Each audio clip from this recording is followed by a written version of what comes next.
बिस्मिल्लाहिर्रहमानिर्रहीम। नाज़रीन, मैं हकीम मोहम्मद शहबाज हूँ। आप यूट्यूब चैनल देख रहे हैं। तो इस वीडियो में हम आपको बताएंगे कि बाल जिन हजरात के गिर रहे हैं तो उसका इलाज क्या है, तो उसमें जो है एहतियाती तदाबीर क्या बरतनी चाहिए, और ग़िज़ाएँ भी बताएंगे। ग़िज़ाओं से भी जो है आप लोग अपने बालों को रोक सकते हैं, और तो तेल भी बताएंगे जिस ऑयल के लगाने से जो है आपके बाल रुक सकते हैं। और ये बाल क्यों गिरते हैं, क्यों झड़ते हैं, इसमें बुनियादी वजूहात क्या है।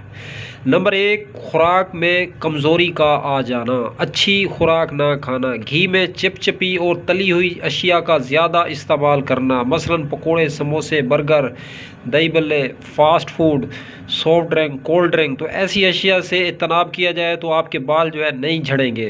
दूध, मक्खन, दही, लस्सी का इस्तेमाल करें। बालों के अंदर कोई भी अच्छा सा तेल डाल दें और 7 से 8 दाने बादाम रोज़ाना पानी में भिगो के इस्तेमाल करने से बाल आपके जो है ऐसा ऐसा रुक जाएंगे।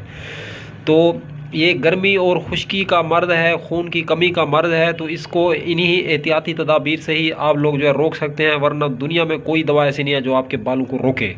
तो अब तक के लिए इतना ही। तब तक के लिए अपना भी ख्याल रखें और अपने फेसबुक पेज और यूट्यूब चैनल का भी। तो दोस्तों, हम मिले किसी भी नई वीडियो के साथ। अब तक के लिए इतना ही। खुदा हाफिज़।